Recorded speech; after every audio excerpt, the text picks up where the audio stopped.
Good day, everyone. My name is Tom. Terry has asked me to explain how we installed a 6-gang switch on our Kubota RTV. We purchased this kit off eBay. Kits like this can be found on many online sites. We wanted one that had a separate fuse box like the one you see here. That way, each light we control has its own relay and fuse. This reduces the chance of burned-out lighting switches.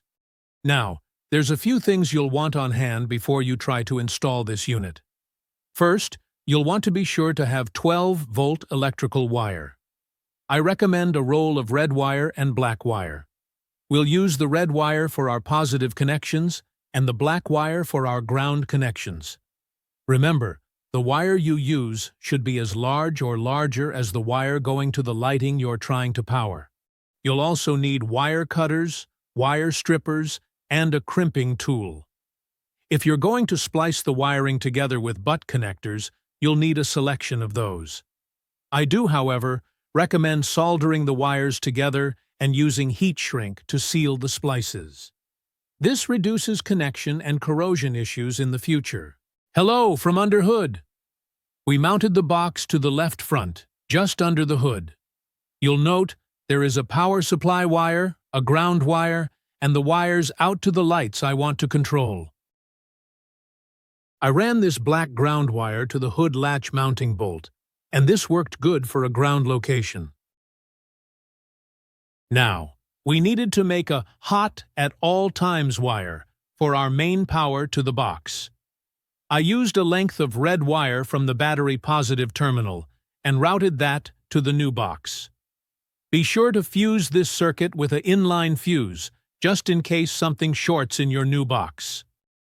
The other end of my hot at all times power wire got spliced into this wire the kit provided. Once again, I soldered this connection, applied heat shrink, and wrapped with electrical tape. On this kit, they had the key on power, in the same harness as the hot at all times power. I'll show you where I put that next. For key on power, you'll find your ignition switch connector located right here under the hood. This smaller pin in this corner of the connector is the power supply when you turn the key on. I simply spliced into this wire. This wire does not power your new lighting devices. It simply provides power for the gang switch, so it lights up when the key is turned on. If you have the wiring hooked up correctly so far, you should be able to plug in your gang switch, turn the key on, and the backlighting should come on. Awesome! You're ready to hook up a light. I'm going to show you how I wired a strobing warning light into this system. Any other lights will wire in the same way. This unit came with 6 output wires, each one is numbered. I chose to hook my strobing light up to output 1. That way, when I press the first switch, the strobing light will turn on. So let's get this wired in.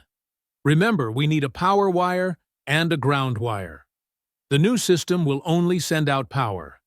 Therefore, you'll need that black wire we talked about earlier. I already had a ground to tap into, so I ran the black ground wire to this device, then to an existing lighting ground. Now, I spliced a red power wire to the number 1 wire on the box, like we talked about. I chose again to solder and heat shrink this wire. The other end of the power wire, I routed at the top of the RTV and soldered it to the power wire for the strobe light. I also put wire protection around it and used zip ties to secure it. Now, if I've done the wiring correctly, I should be able to push this button, and my strobe light should turn on. Success! The strobe lights work. Remember, you can do the same process for any other lights you wish to hook up to your gang switch. I'm going to give one final tip. However, if you like this video, and if it helps you decide to install one of these yourself, take a moment to subscribe and like the video. That really helps us out. Let's head back into the shop and talk about this particular unit's wiring. It may be helpful to know what each wire does on this particular unit. The black wire is the ground wire we talked about. The single, small red wire is the key on power. The hot at all times is this eyelet with multiple wires going into it. I removed this eyelet and spliced them together as we talked about earlier. These numbered wires are the outputs for each of your lights. This harness with the connector on it plugs into your gang switch. That's it. I hope this was helpful for you, and once again, please click like and subscribe. We'll see you soon.